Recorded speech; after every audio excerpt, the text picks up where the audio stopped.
ಇತ್ತೀಚಿನ ದಿನಗಳಲ್ಲಿ ಹೆಣ್ಮಕ್ಳಿಗೆ ಕಾಡ್ತಿರ್ತಕ್ಕಂಥ ದೊಡ್ಡ ಸಮಸ್ಯೆ ಅದೇ PCOD. ಇತ್ತೀಚಿನ ದಿನಗಳಲ್ಲಿ ಏನಾಗ್ತಾ ಇದೆ ಅಂದರೆ ಹೆಣ್ಮಕ್ಳು ಮೆಚ್ಯೂರ್ ಆಯಿತು ಅಂತಂದರೆ ಮನೆಯಲ್ಲಿ ಯಾರು ಕೂಡ ಹಿಂದಿನ ಕಾಲದಲ್ಲಿ ಮಾಡ್ತಾ ಇದ್ದಂಥ ಆರೈಕೆಯನ್ನು ಮಾಡೋದಿಲ್ಲ. ಹೆಚ್ಚಿನ ಕ್ಯಾಲ್ಸಿಯಂ ಯುಕ್ತವಾಗಿರ್ತಕ್ಕಂಥ ಆಹಾರವನ್ನು ಕೊಡಬೇಕು. ಹಿಂದೆ ಎಲ್ಲ ಹಾಲು ಮೊಸರು ತುಪ್ಪ ತುಂಬ ಹಾಕೋದು. ಒಣ ಕೊಬ್ಬರಿಯನ್ನು ಹೆಚ್ಚಾಗಿ ತಿನ್ನೋದಕ್ಕೆ ಕೊಡಬೇಕು. ಮುಂದಿನ ದಿನಗಳಲ್ಲಿ ಯಾವುದೇ ರೀತಿ ಜಾಯಿಂಟ್ಗಳ ನೋವು ಬರೋದು, ಸೊಂಟ ನೋವು ಬರೋದು, ಸರಿಯಾಗಿ ಯಾರು 21 ದಿವಸ ಮೆಚೂರ್ ಆದಾಗ ಈ ಕಪ್ಪು ಎಳ್ಳಿನಿಂದ ಮಾಡಿರ್ತಕ್ಕಂತಹ ಉಂಡೆಯನ್ನು ತಿಂದಿರ್ತಾರೆ, ಅವರಿಗೆ ಅವ್ರ ಜೀವನದಲ್ಲಿ ಇನ್ಯಾವತ್ತೂ PCOD ಸಮಸ್ಯೆನೇ ಬರೋದಿಲ್ಲ.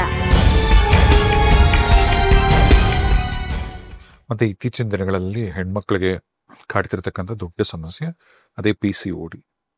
ಈ PCOD ಏನಕ್ಕೆ ಬರುತ್ತೆ, ಇದಕ್ಕೆ ಮನೇಲಿ ಹೇಗೆ ಮನೆ ಮದ್ದುಗಳನ್ನ ರೆಡಿ ಮಾಡ್ಕೊಬೋದು? ಖಂಡಿತ ಇದು ತುಂಬಾ ಮುಖ್ಯವಾಗಿರ್ತಕ್ಕಂಥದ್ದು. ಯಾಕೆಂದರೆ ಇದು ದೊಡ್ಡ ಸಮಸ್ಯೆ, ನಾವು ಅಂದ್ಕೊಂಡಿರೋಷ್ಟು ಸುಲಭವಾದ ಸಮಸ್ಯೆ ಅಲ್ಲ ಇದು. ಯಾಕೆ ಅಂದರೆ ಇತ್ತೀಚಿನ ದಿನಗಳಲ್ಲಿ ಏನಾಗ್ತಾ ಇದೆ ಅಂದರೆ ಹೆಣ್ಮಕ್ಳು ಮೆಚ್ಯೂರ್ ಆಯಿತು ಅಂತಂದರೆ ಮನೆಯಲ್ಲಿ ಯಾರು ಕೂಡ ಹಿಂದಿನ ಕಾಲದಲ್ಲಿ ಮಾಡ್ತಾ ಇದ್ದಂಥ ಆರೈಕೆಯನ್ನು ಮಾಡೋದಿಲ್ಲ. ಮತ್ತು ಕೆಲವೊಂದು ಅಂಶಗಳನ್ನು ಗಮನದಲ್ಲಿಟ್ಕೊಂಡು ಕೆಲವೊಂದು ಪದ್ಧತಿಗಳನ್ನು ಅನುಸರಿಸ್ಬೇಕು ಅಂದರೆ ಆಹಾರ ಪದ್ಧತಿಗಳನ್ನ ಹೇಳೋದು ಬೇರೆ. ನಿಮ್ಮನ್ನೇನು ಕೂಡ ರೂಮಲ್ಲಿ ಬಚ್ಚಿಟ್ಕೋಬೇಕು ಆ ಥರದ ಪದ್ಧತಿಗಳು ಹೇಳ್ತಾ ಇಲ್ಲ ನಾನು. ಆಹಾರದಲ್ಲಿ ಹೇಗೆ ಏನು ಆಹಾರ ಕೊಡ್ತಾ ಇದ್ರು, ಏನನ್ನ ಕೊಡಬಾರ್ದು ಆ ಸಮಯದಲ್ಲಿ, ಇದನ್ನೆಲ್ಲ ಕೂಡ ತುಂಬ ಗಮನವಾಗಿ ಮಾಡ್ತಾ ಇದ್ರು ಹಿಂದೆ. ಇವಾಗ ಅದೆಲ್ಲ ಮಾಡೋದಿಲ್ಲ. ಈಗ 4-5 ದಿವಸ ಆಯಿತು ಅಂದರೆ ಬೆಳಗಾಗಿದ್ರೆ ತಿರ್ಗಾ ಎಲ್ಲರೂ ಸ್ಕರ್ಟ್ಗಳು ಹಾಕೊಂಡು ಹೊರಟ್ಬಿಡ್ತಾರೆ ಹೊರಗಡೆಗೆ. ಇದೆಲ್ಲನೂ ಕೂಡ ತುಂಬ ಮ್ಯಾಟರ್ ಆಗತ್ತೆ. ಅಂದರೆ ಏನು ಮಾಡಬೇಕು ಅದನ್ನೇ ಹೇಳ್ತೀನಿ. ಕಾರಣಗಳು ಫಸ್ಟ್ ಹೇಳ್ತೀನಿ, ಯಾವ್ಯಾವ ಕಾರಣಕ್ಕೆ ಇದು ಸಮಸ್ಯೆ ಬರ್ತಾ ಇದೆ ಇವತ್ತು ಅನ್ನೋದನ್ನ, ಆಮೇಲೆ ಪರಿಹಾರಗಳನ್ನ ಹೇಳೋಣ. ಇದು ಮೊದಲನೇ ಕಾರಣ ಅಲ್ಲ. ಅಂದ್ರೆ ಅಲ್ಲಿ ಏನ್ ಮಿಸ್ ಮಾಡ್ತಿರ್ತಾರೆ ಈಗ ಹೆಣ್ಮಕ್ಳು ದೊಡ್ಡವರಾದಂಥ ಟೈಮಲ್ಲಿ ಮನೆಗಳಲ್ಲಿ? ನೀವು ಹೇಳಿದ್ರಲ್ಲ ಕೆಲವೊಂದು ಮಾಡಬೇಕು ಶಾಸ್ತ್ರಗಳು ಅಥವಾ ತಿಂಡಿ ಇಂಟೇಕ್ ಆಗ್ಲಿ, ಅದೆಲ್ಲ ಏನ್ ಮಿಸ್ ಆಗ್ತದೆ? ಮಾಡೋದು ಬಿಡೋದು ಅವ್ರವ್ರ ಧರ್ಮಕ್ಕೆ ಅವ್ರವ್ರ ಸಂಬಂಧಪಟ್ಟಿದ್ದು, ಅವ್ರು ಏನ್ ಬೇಕೋ ಮಾಡ್ಕೊಳ್ಳಿ. ನಾನು ಅದ್ರ ಬಗ್ಗೆ ಏನು ಹೇಳಲ್ಲ. ಆಹಾರ ವಿಹಾರಗಳನ್ನ ಮಾತ್ರ ನಾನು ಹೇಳ್ತೀನಿ. ಇವಾಗ ಆ ಸಮಯದಲ್ಲಿ ಬಹಳ ಸೂಕ್ಷ್ಮವಾಗಿರುತ್ತೆ ಅಂಗಾಂಗಗಳು. ಹೇಗೆ ಅಂದ್ರೆ ಯಾವುದೋ ಒಂದು ಹೊಸ ಬದಲಾವಣೆಯನ್ನ ಪಡ್ಕೊಂಡಿರುತ್ತೆ ಶರೀರ. ತಾನು ಹಿಂದಿನ ಇದ್ದ ಸ್ಥಿತಿಗಿಂತ ಇವತ್ತಿನ ಸ್ಥಿತಿ ಬದಲಾವಣೆ ಆಗಿದೆ. ಆ ಬದಲಾವಣೆಯ ಕಾಲದಲ್ಲಿ ಶರೀರಕ್ಕೆ ಒಗ್ಗಿಕೊಳ್ಳೋಕೆ ಕೆಲವೊಂದು ನಾವು ಸಹಾಯ ಮಾಡಬೇಕಾಗತ್ತೆ, ಎಕ್ಸ್ಟರ್ನಲ್ ಆಗಿ ಅಂದ್ರೆ ಹೊರಗಡೆಯಿಂದ. ಅವಾಗ ಅದಕ್ಕೆ ತಕ್ಕನಾದ ಆಹಾರಗಳನ್ನ ಕೊಡಬೇಕು. ಆಹಾರ ಏನು ಕೊಡ್ಬೇಕು ಅವಾಗ ಅಂತಂದ್ರೆ ಹೆಚ್ಚಿನ ಕ್ಯಾಲ್ಸಿಯಂ ಯುಕ್ತವಾಗಿರ್ತಕ್ಕಂಥ ಆಹಾರವನ್ನ ಕೊಡಬೇಕು. ಹಿಂದೆ ಎಲ್ಲ ಹಾಲು ಮೊಸರು ತುಪ್ಪ ತುಂಬ ಹಾಕೋರು, ಚೆನ್ನಾಗಿ ತಿನ್ಬೇಕು ಅಂತ ಹೇಳಿ. ಅದನ್ನ ಹೆಂಗೋ ಅರ್ಥೈಸ್ಕೋತಾರೆ. ಹಾಲು ಮೊಸರು ತುಪ್ಪದಲ್ಲಿ ಏನಿರುತ್ತೆ ಅಂದ್ರೆ ಪ್ರಮುಖವಾಗಿರ್ತಕ್ಕಂಥದ್ದು ಕ್ಯಾಲ್ಸಿಯಂ ಮತ್ತೆ ಜೀವಸತ್ವಗಳು ಹೇರಳವಾಗಿರುತ್ತೆ. ಇವತ್ತಿನ ಪ್ರೋಬಯೋಟಿಕ್ ಅಂತ ಏನೇನೋ ಇಷ್ಟೊಂದೆಲ್ಲ ಹೇಳ್ತಾರಲ್ಲ, ನಮಗೆಲ್ಲವೂ ಮಿಲ್ಕ್ ಪ್ರಾಡಕ್ಟ್ಸ್ ಅಲ್ಲಿ ಸಿಕ್ಬಿಡುತ್ತೆ. ಏನೇನ್ ಬೇಕೋ ಎಲ್ಲವೂ ಸಿಕ್ಕತ್ತೆ ಮಿಲ್ಕ್ ಪ್ರಾಡಕ್ಟ್ಸ್ ಅಲ್ಲಿ. ಹಾಗಾಗಿ ಇದನ್ನೆಲ್ಲ ಕೊಡಬೇಕು. ಹಾಲು ಕೊಡಬೇಕು, ಮೊಸರು ಚೆನ್ನಾಗಿ ಕೊಡಬೇಕು, ತುಪ್ಪ ಹೆಚ್ಚಾಗಿ ಕೊಡಬೇಕು, ತುಪ್ಪದ ಪದಾರ್ಥಗಳನ್ನ ಹೆಚ್ಚಾಗಿ ಕೊಡಬೇಕು, ಒಣ ಕೊಬ್ಬರಿಯನ್ನ ಹೆಚ್ಚಾಗಿ ತಿನ್ನೋದಿಕ್ಕೆ ಕೊಡಬೇಕು. ಒಣ ಕೊಬ್ಬರಿ ಕೊಡೋದ್ರಿಂದ ಅದು ಆಂಟಿಸೆಪ್ಟಿಕ್, ಆಂಟಿಬಯೋಟಿಕ್ ಪ್ರಾಪರ್ಟೀಸ್ ಇರ್ತಕ್ಕಂಥದ್ದು ಒಣ ಕೊಬ್ಬರಿ. ಹಾಗಾಗಿ ಅದನ್ನ ತಿನ್ನೋದಿಕ್ಕೆ ಯಾವ್ದಾರು ಆಹಾರದ ರೂಪದಲ್ಲಿ, ಅದಕ್ಕೆಲ್ಲ ಅಂಟು ಉಂಡೆ ಅಂತ ಮಾಡ್ಕೊಡೋರು, ಅದಕ್ಕೆ ಬರೀ ಒಣ ಕೊಬ್ಬರಿನೇ ತುಂಬಿರೋರು. ಅದನ್ನ ಹಾಕ್ಕೊಟ್ಟು ತಿಂದಾಗ ಮುಂದಿನ ದಿನಗಳಲ್ಲಿ ಯಾವುದೇ ರೀತಿ ಜಾಯಿಂಟ್ಗಳ ನೋವು ಬರೋದು, ಸೊಂಟ ನೋವು ಬರೋದು, ಇವೆಲ್ಲ ಹಿಂದೆ ಎಲ್ಲ 89 ವರ್ಷ ಆದ್ರೂ ನೆಲದ ಮೇಲೆ ಕಟ್ಟಿಗೆ ಒಲೆಗಳಲ್ಲಿ ಚಕಮಟ್ಲ ಹಾಕೊಂಡು ಕೂತ್ಕೊಂಡು, ನಿಮಗೂ ಗೊತ್ತಿರ್ಬೋದು, ನಿಮ್ಮ ಅಜ್ಜಿಯವರೆಲ್ಲರೂ ಹಂಗೆಲ್ಲ ಅಡಿಗೆ ಮಾಡಿರ್ತಕ್ಕಂಥ ಈ ಥರದ್ದನ್ನೆಲ್ಲ ನಾವು ನೋಡಿದ್ದೀವಿ. ನಮ್ಮ ಅಜ್ಜಿಯವರೆಲ್ಲ 95 ವರ್ಷ ತನಕ ಬದುಕಿದ್ರು. ಅವ್ರು ಕೊನೆವರೆಗೂ ಕೋಡ್ಬಳೆ ಚಕ್ಲಿ ತಿಂತಾನೆ ಇದ್ರು. ಅವ್ರು ಯಾವುದೋ ಒಂದು ಹಲ್ಲೇ ಬೀಳಲೇ ಇಲ್ಲ ಅವ್ರಿಗೆ. ನಮ್ಗೆ ಹುಡುಗರು ನಮಗೆ ತಮಾಷೆ, ಅಜ್ಜಿಗಷ್ಟು ಹಲ್ಲಿಗೆ ನೋಡು ಅಂತ. ಅವ್ರು ಯಾವತ್ತೂ ಹಲ್ಲಿನ ಡಾಕ್ಟರ್ ಹತ್ರಕ್ಕೆ ಹೋಗಲೇ ಇಲ್ಲ. ಅಂದರೆ ಕ್ಯಾಲ್ಸಿಯಂ ಸರಿಯಾಗಿ ಫೀಡ್ ಆಗ್ಬೇಕು ಆ ಟೈಮಲ್ಲಿ. ಅದರಿಂದ ತುಪ್ಪ ಚೆನ್ನಾಗಿ ತಿನ್ನಿಸ್ಬೇಕು. ಅಯ್ಯೋ ತುಪ್ಪ ತಿಂದ್ರೆ ದಪ್ಪಗಾಗ್ತಾರೆ, ತುಪ್ಪ ಬರೀ ದಪ್ಪಗಾಗಕ್ಕೆ ಯಾರೂ ತಿನ್ನೋದಿಲ್ಲ ಅಂತ ಹೇಳಿ ನಮ್ಮಲ್ಲಿ ಆಯುರ್ವೇದದಲ್ಲಿ ದಪ್ಪಕ್ಕಿರೋರನ್ನ ಸಣ್ಣಕ್ಕೆ ಮಾಡೋದಿಕ್ಕೆ ನಾವು ಕೊಡ್ತಕ್ಕಂತಹ ಔಷಧವನ್ನ ಮಾಡೋದೇ ತುಪ್ಪದಲ್ಲಿ. ಗೊತ್ತಾಯ್ತಾ? ಘೃತಗಳನ್ನೇ ನಾವು ಕೊಡುವಂಥದ್ದು, ಅದು ಬೇರೆ ವಿಷಯ. ಹಾಗಾಗಿ ತಿನ್ನೋದಕ್ಕೆ ಅವಾಗ ಕೊಡಬೇಕು. ಆಮೇಲೆ ಎಳ್ಳನ್ನ ಕೊಡಬೇಕು. ಎಳ್ಳನ್ನ ಯಥೇಚ್ಛವಾಗಿ ತಿನ್ನಿಸ್ಬೇಕು. ಅದಕ್ಕೊಂದಷ್ಟು ಪ್ರಮಾಣ ಅಂತಿರುತ್ತೆ, ಆ ಪ್ರಮಾಣದಲ್ಲಿ ಎಳ್ಳನ್ನ ತಿನ್ನಿಸ್ಬೇಕು.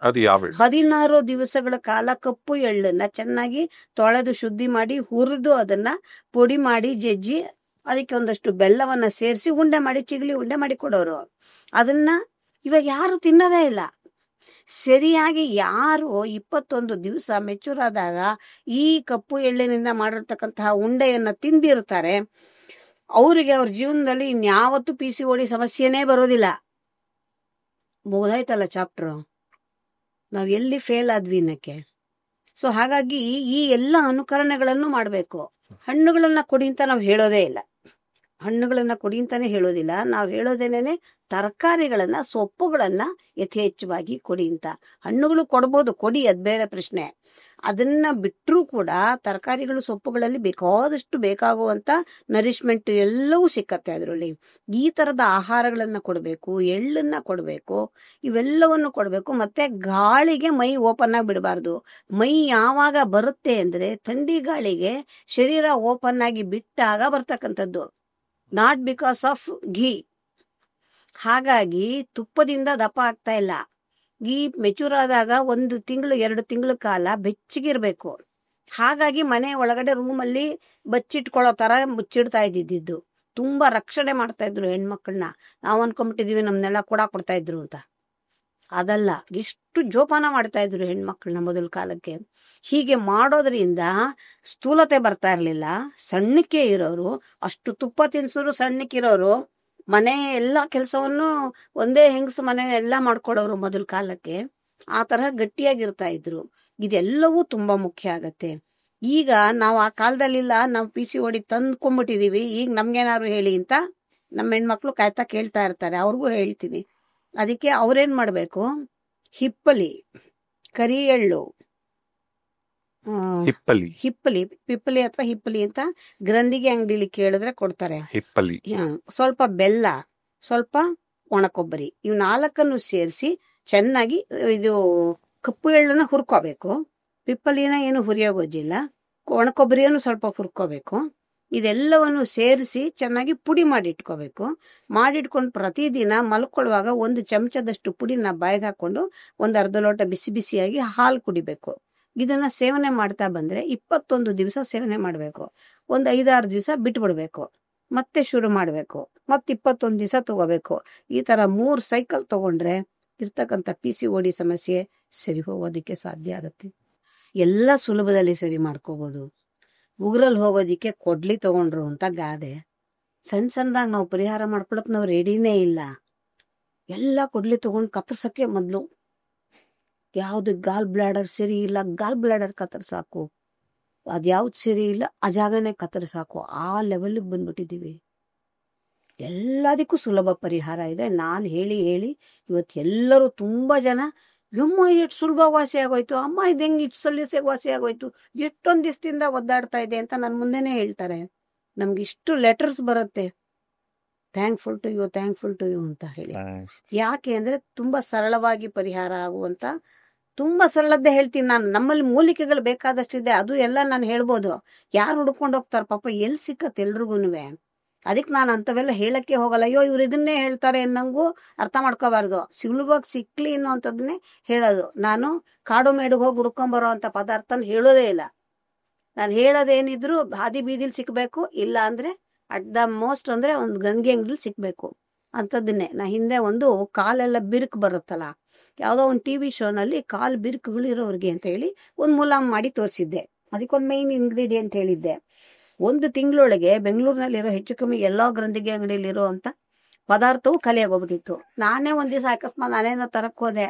ಅಮ್ಮ ಏನ್ ಹೇಳಿದ್ರಮ್ಮ ನೀವು, ನಮ್ಗೇನ್ ಡಿಮ್ಯಾಂಡು ಫುಲ್ ಖಾಲಿ ಆಗೋಯ್ತು, ಎಷ್ಟು ತರ್ಸಿದ್ರು ಖಾಲಿ ಅಂತ. ಆತರ ತುಂಬಾ ಸುಲಭವಾಗಿ ಸಿಕ್ಕುವಂತ ಪದಾರ್ಥಗಳನ್ನೇ ನಾನು ಹೇಳೋದು. ಮತ್ತೆ ಇನ್ನೊಂದಮ್ಮ, ಈಗ ಇತ್ತೀಚೆಗೆ ಗಮನಿಸಿದ್ರೆ, ಇತ್ತೀಚೆಗೆ ಅಂತಲ್ಲ ಆಲ್ಮೋಸ್ಟ್ ತುಂಬಾ ದಿನಗಳಿಂದ ಬೆಂಗಳೂರಲ್ಲಿ ನೀವು ಗಮನಿಸಿ, ಬೆಂಗಳೂರಲ್ಲಿ ವಿಶೇಷವಾಗಿ ಆಲ್ಮೋಸ್ಟ್ ಎಲ್ಲ ದೊಡ್ಡ ರೋಡ್ಗಳಲ್ಲೂ ಒಂದು IVF ಕ್ಲಿನಿಕ್ಗಳಿರತ್ತೆ. ಅಂದ್ರೆ ಈ ಬಂಜೆತನ, ಮಕ್ಕಳಾಗ್ದಿರೋದು, ಈಗ ಗಂಡಸರಲ್ಲಿ ವೀರ್ಯಾಣುಗಳ ಕೊರತೆ ಅಂದ್ರೆ ಸ್ಪರ್ಮ್ ಕೌಂಟ್ಸ್ ಕಮ್ಮಿ ಆಗ್ತಿರೋದು, ಮಕ್ಕಳಾಗ್ದಿರೋದಕ್ಕೆ ಮುಖ್ಯವಾದ ಕಾರಣ. ಈಗ ಗಂಡಸರಲ್ಲಿ ಈ ವೀರ್ಯಾಣುಗಳ ಸಂಖ್ಯೆ ಜಾಸ್ತಿ ಮಾಡ್ಕೊಳಕ್ಕೆ, ಸ್ಪರ್ಮ್ ಕೌಂಟ್ ನ ಜಾಸ್ತಿ ಮಾಡ್ಕೊಳಕ್ಕೆ ಅದಕ್ಕೆ ಮನೆ ಮದ್ದು. ಮತ್ತೆ ಇದು ಏನಕ್ಕೆ ಕಮ್ಮಿ ಆಗತ್ತೆ? ಇದು ಸಮಸ್ಯೆ ತುಂಬಾ ದೊಡ್ಡ ಸಮಸ್ಯೆ. ಲಕ್ಷಗಟ್ಲೆ ಖರ್ಚು ಮಾಡಿದ್ರು ಸರಿಯೇ ಮಾಡ್ಕೊಳಕ್ ಆಗದೆ ಇರೋಂತ ಸಮಸ್ಯೆ. ನಾನು 1,000-2,000 ರೂಪಾಯಿ ನಿಮಗೆ ಮಾಡ್ಕೊಳಕ್ಕೆ ಹೇಳ್ತೀನಿ. ನೀವುಗಳೇ ಯಾರು ಬೇಕಾದ್ರೂ ಮಾಡ್ಕೊಳ್ಳಿ, ಸರಿ ಮಾಡ್ಕೊಳ್ಳಿ, ನಾನು ಮಾಡಿಕೊಡ್ತೀನಿ ಔಷಧ.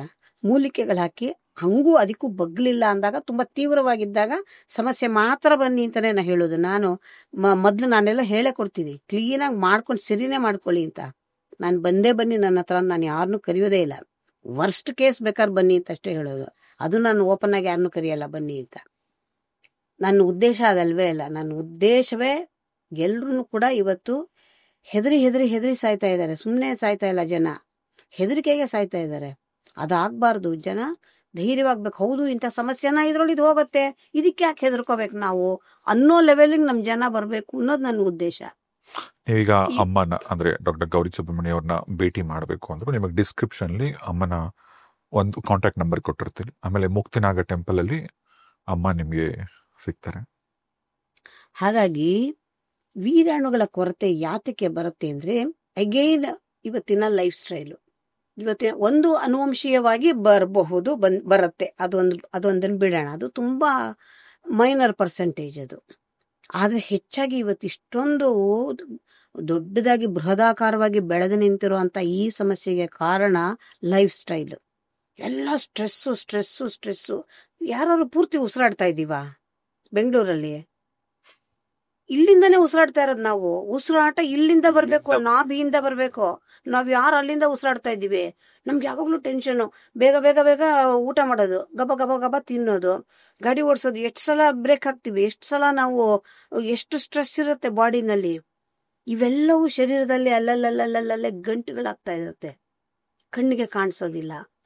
ಇದೆಲ್ಲವೂ ಕೂಡ ನಮ್ಮ ಒಬ್ಬೊಬ್ಬರಿಗೆ ಒಂದೊಂದು ಶರೀರದಲ್ಲಿ ಒಂದು ಭಾಗದಲ್ಲಿ ಒಂದು ಗಂಟುಗಳಾಗಿ ಅದು ಏರ್ಪಾಟಾಗತ್ತೆ. ಅಂದ್ರೆ ಆ ಭಾಗ ವೀಕ್ ಆಗ್ತಾ ಬರುತ್ತೆ, ತಾನು ತನ್ನವನ್ನ ಕಳ್ಕೊತಾ ಬರುತ್ತೆ.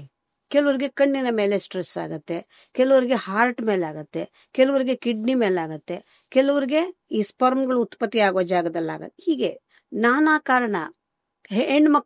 ಹೆಣ್ಮಕ್ಳಿಂದ ಯಾರು ಗಾಡಿ ಓಡಿಸ್ತಾ ಇರ್ಲಿಲ್ಲ, ಹೆಣ್ಮಕ್ಳನ್ನ ಆಚೆಗೆ ಕಳಿಸ್ತಿರ್ಲಿಲ್ಲ. ಅಟ್ ದ ಮೋಸ್ಟ್ ಹೋದ್ರೆ ಗದ್ದೆಗೆ ಹೋಗಿ ಒಂಚೂರು ಕೆಲಸ ಮಾಡ್ಕೊಂಡ್ ಬರೋರು, ಅದು ತುಂಬಾ ಒಳ್ಳೆ ಕೆಲಸ. ಅದು ಎದ್ದು ಬಗ್ಗೆ ಎಲ್ಲ ಕೆಲಸ ಮಾಡೋರು, ನೇಚರಲ್ ಜೊತೆಲಿರೋರಿಗೆ ಯಾವ ಸಮಸ್ಯೆಯೂ ಬರೋದಿಲ್ಲ. ಅದಕ್ಕೆ ಬೇಕಾದಷ್ಟಿದೆ ನನ್ನ ಹತ್ರ ವಿಚಾರ. ಈ ನೇಚರಲ್ ಜೊತೆನಲ್ಲಿ ಇದ್ದಾಗ ಇರೋಂಥ ಸಮಸ್ಯೆಗಳನ್ನೆಲ್ಲ ಕಳ್ಕೊಳ್ಳೋದಿಕ್ಕೆ ಅವಕಾಶ ಆಗ್ಬಿಡುತ್ತೆ. ಹೀಲ್ ಮಾಡಕ್ ಶುರು ಮಾಡತ್ತಲ್ಲ ಬಾಡಿಗೆ ಬೇಕಾಗಿರೋದೇ ಅದು.